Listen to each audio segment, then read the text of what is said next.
My name is Cidney Shaw. I'm from the south side of Chicago, born and raised. Okay. All right. What can you describe? Let's start by describing your childhood and the environment that you grew up in. My childhood, it was complicated, I want to say. Why would you say that? It wasn't terrible.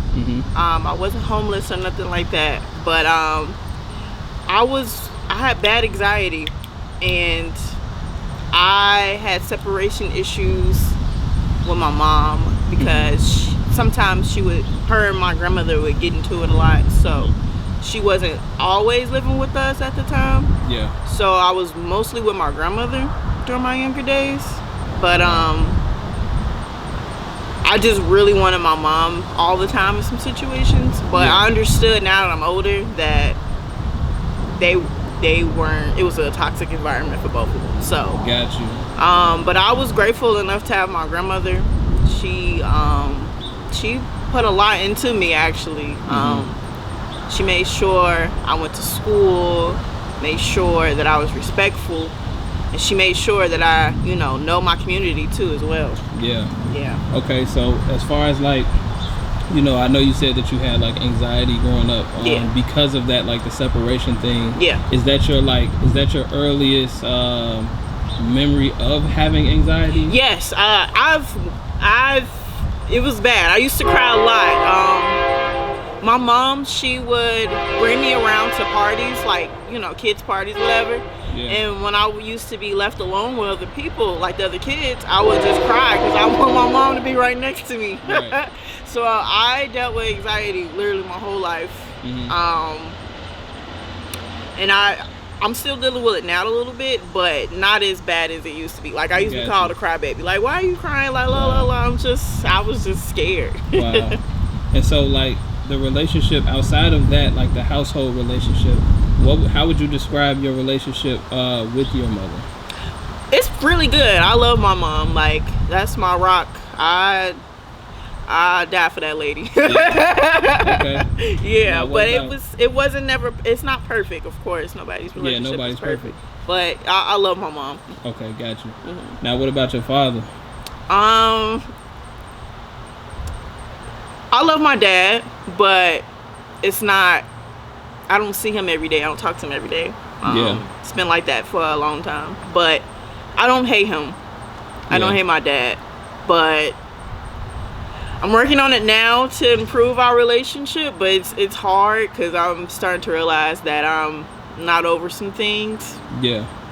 But I respect him still because he's my father. So would you say that he has played more of a role, or less of a role? Less of a role.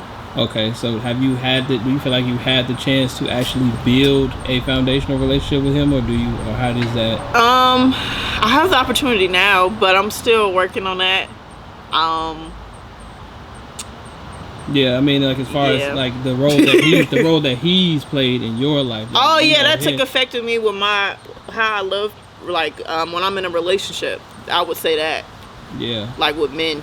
So I mean, so you're saying that your pops pretty much, he didn't take that time to build that relationship with you. I would say that kind of, yeah, because he was in and out. Sometimes I would go to my dad's on the weekends when I was younger. When you were younger? Yeah, but then that kind of stopped once I went to high school. Got you. But he would try to keep in touch still here and there. Okay. But so there was effort there. Right, it was effort, but it wasn't everyday type of situation. Got you. Got you. Yeah. And so now you're saying that the opportunity is there, but it's you're trying to figure out what that looks like for you. Yes. I got absolutely. You. Okay.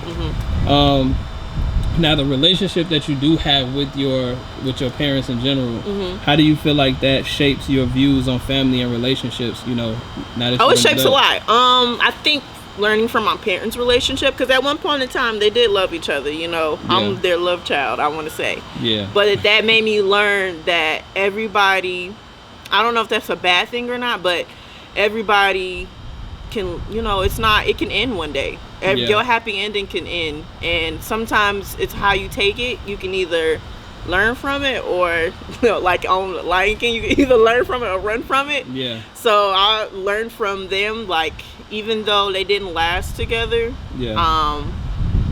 you still have to deal with the things that you left, like having a child and stuff like that. So do you feel like, as you're moving through life, you kind of apply these things? Yes.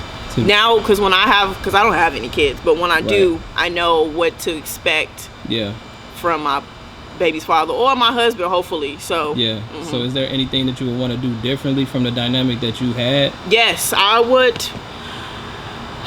I want to say I want to have more loving relationships. I don't know, because I don't really know the full story of why my parents broke up, but I knew that it didn't end good, pretty much. So I don't want that to happen. Even if it does end on bad terms, I still want to co-parent as best as I can. And I think I learned that from my mom, because she was never petty. That's powerful. Yeah. So do you feel like that's something that you would like eventually have that conversation with your mom, or have you just? I kind of do here and there. Like, I'll kind of slick it in, like, "Hey, mom, so la la la," just to have insight on why her and my dad, ended things. Okay. She gives me stuff. Like, my mom's completely honest with me with that. Like, if I need to ask her something about it, she'll tell me. Okay, so it's at your pace. Yes, pretty much. Okay. Yeah. So outside of like the relationship that you have with your parents, do you feel like there's any other significant events or experiences that happened during childhood or during your early years that you feel like had a lasting impact on you? How early you want to go? No, I mean, like, just as far as childhood is concerned. Childhood, okay. Let's see. I want to say maybe middle school, like. In grammar school, like 6th grade, 7th grade, when hormones start kicking in. I used to be, I think that's when my insecurities started to kick in, because I was a pre-teenager and I was like, I don't look this certain way, I can't wear these certain clothes. But that didn't really hit until I went to high school. Got you. Now, as far as like dating is concerned, like, do you have any romantic relationships that you feel like influenced your personal growth or mental health? Yes. Most of my relationships that I had definitely made me more independent. I was already independent, but since the relationships didn't really last long how I wanted to, or they just ended bad, it just made me focused on me instead of trying to focus on love. So what was the thing that you felt like from these relationships pushed you towards becoming more self-sufficient? I think when I'm in a relationship, I give my all. Sometimes I could be selfish, but really I'm really selfless. And I can lose focus sometimes on what my own stuff I got going on. But now I've learned to just take care of my things, get that out the way, because love is really gonna come later. And just focus on the grind, really. But I do still want to I want to fall in love, like, I really do, but I think that's just not, what God wants for me right now, but it's cool. It's like the character development. Character development for sure. So what does love look like for you? Like, what do you feel like the word love means to you? Love means you love me fully. You love the ugliness in me. You love what I try to be. You love just me as a whole. I don't have to put on front with you. We're a partner. We almost think alike, but we different in the same sense. Like, you my yang, pretty much. Yin and yang. Okay. Now, is there an example of a relationship that you had that you feel like changed your perspective on life? Like, I understand, like, relationships in general have pushed you more towards like learning how to be more self-sufficient and independent for yourself. But do you have any was there any one specific relationship, or maybe an example of a relationship that you feel like, this was me here, and then this is the person that I'm going to be after this, and never go back to this person? I honestly, with each of my relationships, actually, I learned something. Cause let me think. Cause I wasn't really. I used to be like kind of scared in a way to express how I feel. Yeah. But being in a relationship, I've learned that I need to speak up more. Yeah. Like how I feel, because everybody can't read my mind. Exactly. And I would like, why can't, I used to ask my best friend, why can't, they do such and such? But she was like, well, Cidney, do you tell them this? Yeah. At first I wasn't, but now I've learned to tell them how I feel. But that's what I've learned, to tell people how I feel about my emotions. Even if it does seem like I'm crying or being too emotional, I need to tell them how I feel. Yeah, you got to be honest. Honest, for sure. So there we go, more honesty in my relationships and partnerships. Okay. Now, what about friendships? What role do friendships play in your life? Oh, baby, friendships. I'm sorry.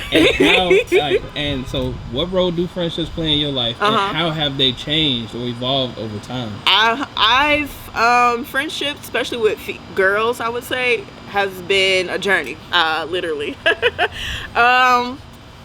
I never had all those, like, the girl friendships. They used to scare me. Like, I used to always mostly hang around boys because I grew up with brothers around me all the time. So I was more comfortable in that dynamic. But girl friendships used to scare me because I used to always think I was getting talked about. Or it was just something I always had to do. You got to look this way. You got to make sure you do this. It was always too much. But now that I'm older, I have genuine friendships. And I don't play about friendships anymore. So yeah. I definitely feel like it made me, my friendship now especially, it makes me go more into my womanhood. Yeah. Because we do need each other. We need to stick together, especially women. But I love my friendships now. Yeah. So what would you say is what would you say was like that turning point to where it's like, okay, I'm starting to get either maybe it's more comfortable or maybe I'm starting to get put in opportunities to have these genuine relationships. What would you say was the turning point? I want to say maybe when I went to college. Okay. And why was that? Because, well, I lost my grandmother around the time, so it was like I was kind of alone in that situation. And then I met, well, she's not my best friend anymore, but at the time she was, and I learned how to connect with that. Yeah. Like an actual, a genuine friendship that I thought was, but that's a long story. Neither. Okay. So now let's dive a little bit deeper. Okay. Have you experienced any traumatic events that you feel like significantly impacted your mental health? Yes, when my grandmother died. Yep. How did you cope with that? At first I wasn't coping. When she died, it was literally, I'll never forget it. It was literally a day before I went back to college during winter break. So literally the day that we had to move back, I had to go to the hospital and be, in that situation. At first it didn't hit me. I was like, oh wow, like my grandmother's dead. What I'm supposed to do? Like, yeah. But then my family was like, no, you need to go back to school, because I was about to just hold off that semester to just get back. Yeah. But they was like, no, what would your grandmother think? I was like, of course. So I went back, and at first I was really sad. I was crying every night. And then ultimately I started to drink a lot more. Yeah. But you in college, so you like, I'm having fun, but I didn't put the two together. Like, I'm grieving. Exactly. And drinking at the same time. Yeah. With no family around. I'm in Macomb. That's 4 hours away. Yeah. My family would call and check in on me, but it's not the same when you away at school. Yeah. So looking back now, like what made you realize that like maybe you were mixing in a little bit of grieving? Obviously you're older, but what would you say allows you to be able to recognize that if looking back at it? I think when I came back home, actually they put me, at first my school had put me on suspension for my grades, because after my grandmother died, I just didn't care about school anymore. So they was about to kick me out before, let me see, so my grandmother died fall of 2014, so spring they were about to kick me out, but I had to prove that I was grieving. And I think at that moment when I had to send in the obituary to prove, so they wouldn't kick me out. They was like, look, your grades it was bad, like what's going on. So I had to send my obituary to the school, let them know what happened. It was like, okay, we'll put you on probation, right? But then after that I still didn't care. Yeah. No, I get you. Yeah. Okay. So I think seeing that obituary is like, wait, my grades are going down. Yeah. It's because I lost my grandmother. So it's just like, but then it was like, you know how you have like a brief moment with your life? You was like, dang, like this has actually happened. Yeah. And then after that, it just went back to me drinking again. After that, I was just like, okay, well, let me just keep going on about my life. Yeah, so it was a process. Like, yes. I mean, of course it's going to be a process, but it was a process. Yeah. Outside of like trauma, let's say, outside of trauma, what would you say are some of the biggest challenges that you faced, and how did you overcome some of those? Maybe during that time when I came back home, that was hard. I think that's when my depression was really kicking through, because I was also trying to look for a job. Nobody was hiring me. Yeah. Then luckily I ended up getting up this job with my brother that he worked at a motel, and I hated it. So I used to literally pray every day, like, please, Lord, like, please, I gotta get out the situation. And like 2 years later, I ended up getting a job with my airline that I'm with today. So that was the best thing, that I just kept going. Dope. So you feel like the challenge of like staying like sane while you're going through that process, that was keep it being positive, man, because I really, it's not fun working there. Okay, now that brings me to this. So in general, how do you feel like you deal with setbacks and failures, and what have they taught you about yourself? So now I deal with it way better. I still have my moments where I'm like, whew, like I don't know if I can handle this, but now I just have to realize that I've been through a lot in my life, and look where I'm at today. Exactly. Look how far I've come. Exactly. And there's so much more in myself that I know I could do. And also journaling also helps me a lot.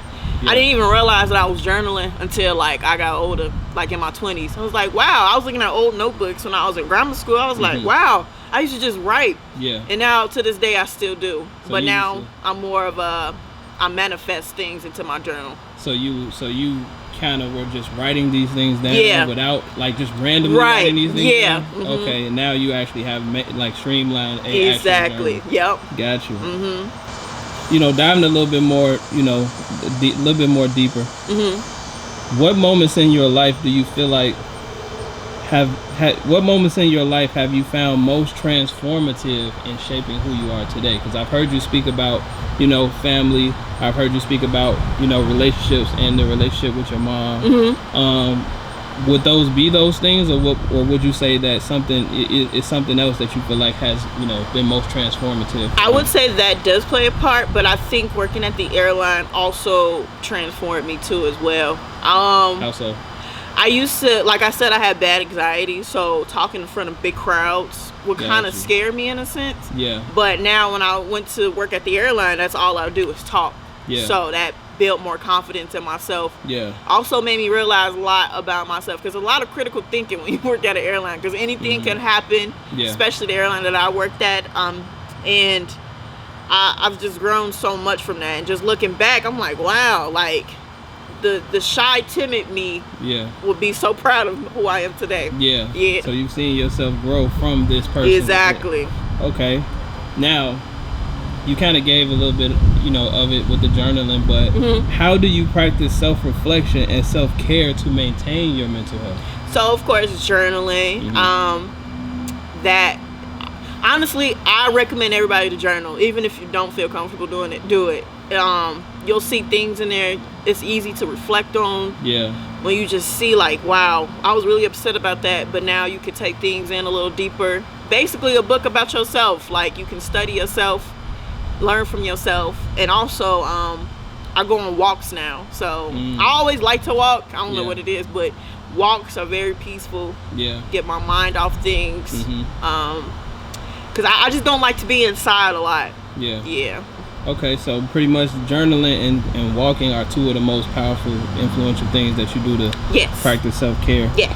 I mean, well, self-reflection, but but now as far as self-care, is there anything that you do for self-care? Like, I say like me, I go to the gym, or like different things like that may not actually be self-reflection specifically, but things that you do to just make sure you're staying at your highest vibration. I like to keep busy.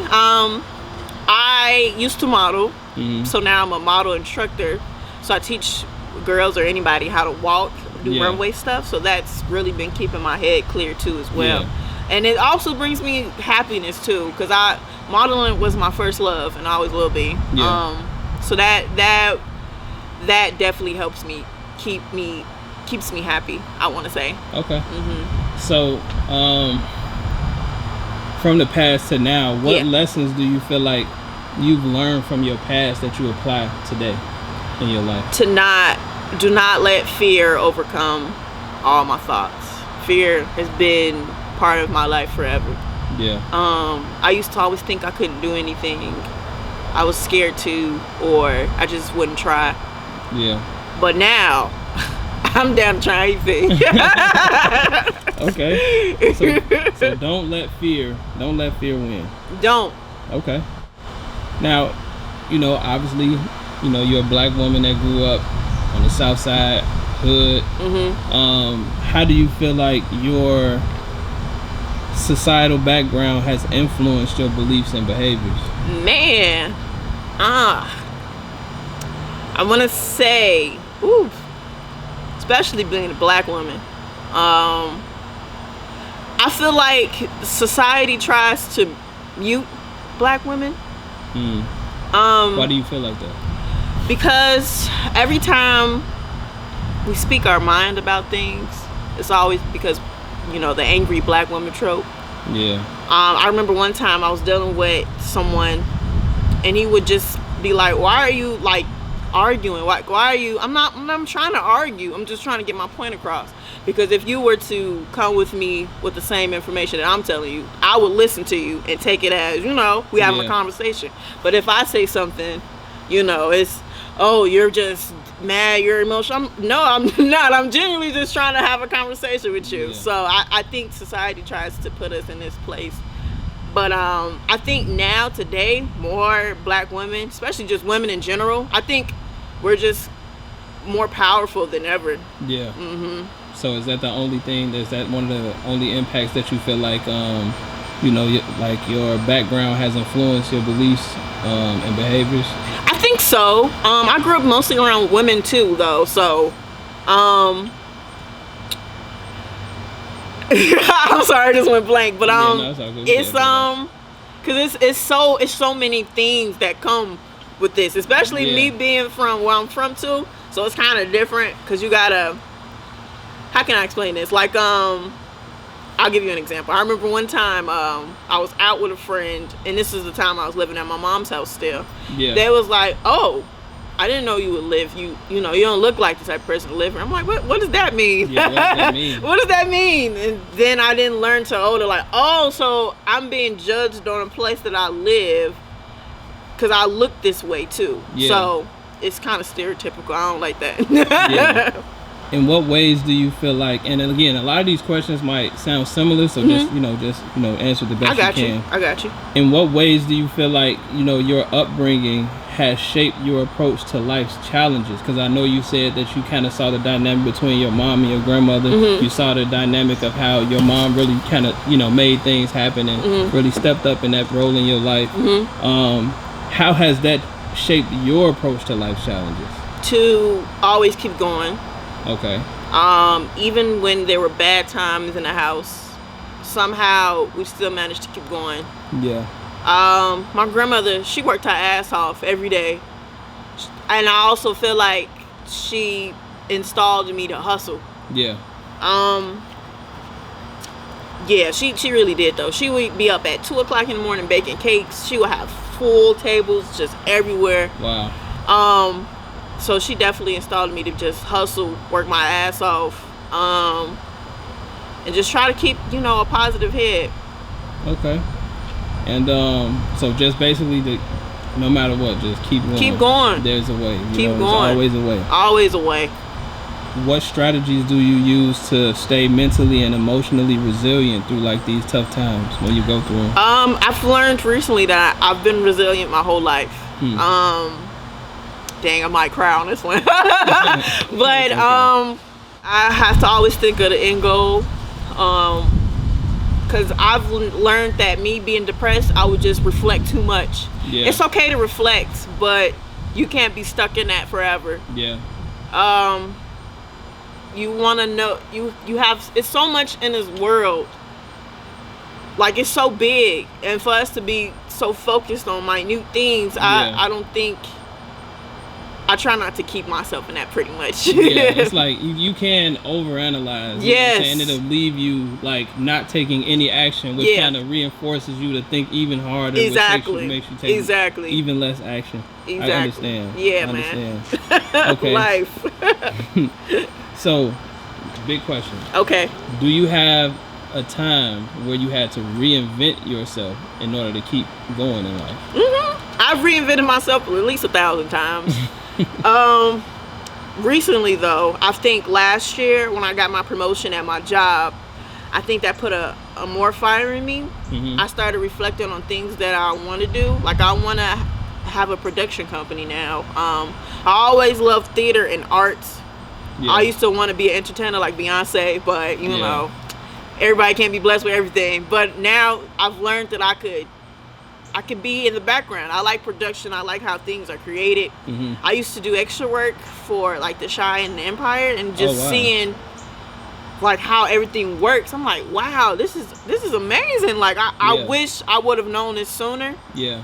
But it's no regrets for sure, because everything does happen for a reason. But now I know that when I see an opportunity, I need to go for it. Yeah. So what was that like working in that production space? Because it was great. It was great. I want to say when I did Empire, it was for a club scene, so I saw a little bit of things, but you know, it's more of a bigger crowd. But the Shy was more intimate. We were in a classroom setting, and I didn't know what to expect, but I always wanted to do extra work for the Shy. So when I finally got the opportunity, I was excited, and afterwards, you know, they would have me come in. We had to stand like this little corner or whatever, you know, because we walked out and now we sit in this corner. I'm just looking at the screens. I'm seeing this black woman. She like, we need to do this, we need to do that. Wow. I'm like, wow, like, I wish I would have known this. And then luckily on the day of my shooting, I had Kadeem Harris come, and he was so cool and genuine. Yeah. I'm like, damn. Maybe this was my calling. Not a lot of people get to experience things like that. Like, you got a real resume. Yeah, I love that. I'm a professional background actress. You know? So, how do you feel like, you know, because these are, I would say, good times. Like, these are the positive impacts, you know? But how do you maintain a positive outlook on life despite the challenges that you feel like you face? I could give you an example. Right now, I just broke my ankle. That was, it was hard at first. Mm-hmm. The actual me breaking my bone, it didn't hurt as much, but the process, no, because it hurts, but it's not what I thought it was going to hurt, how it was. It's like a bad toothache, but in your ankle. Wow. But the hardest part about the whole thing was the sitting down part. I hate sitting down. Like not doing nothing? Not doing anything, because I can't walk. Wow. So sitting down, I was crying. I'm like, I just can't do this. But then I had to just look at the calendar. It's like, this is only temporary. Yeah. And I got to see the other side of this, because everything, like I said, happens for a reason. Mm-hmm. But that was hard. It just made me realize that I don't, like, I used to think I was lazy. Like, still to this day, I thought I was lazy. But knowing me breaking my ankle made me realize, like, no, I like to be active. I like to socialize. I like to do things. I like to. You don't know what you got till it's gone. Exactly. Pretty much. I'm like, dang, made me appreciate what I do much, much more. Okay. Now, wrapping it up. Okay. Last two questions. Mm-hmm. One, what are some of your aspirations for the future? My aspirations for the future, I'm going to be a billionaire. Okay. We need to start speaking more present tense too when we're talking about what we want to do things in life. Exactly. Before I got my promotion, I used to always write in the journal, I will be promoted, I am promoted. Yeah. And bam, I got my promotion. So you manifested these things. Yes. Okay, so now it's billionaire time. Billionaire time, man. Meaning a lot of sacrifices about to be made. Yeah.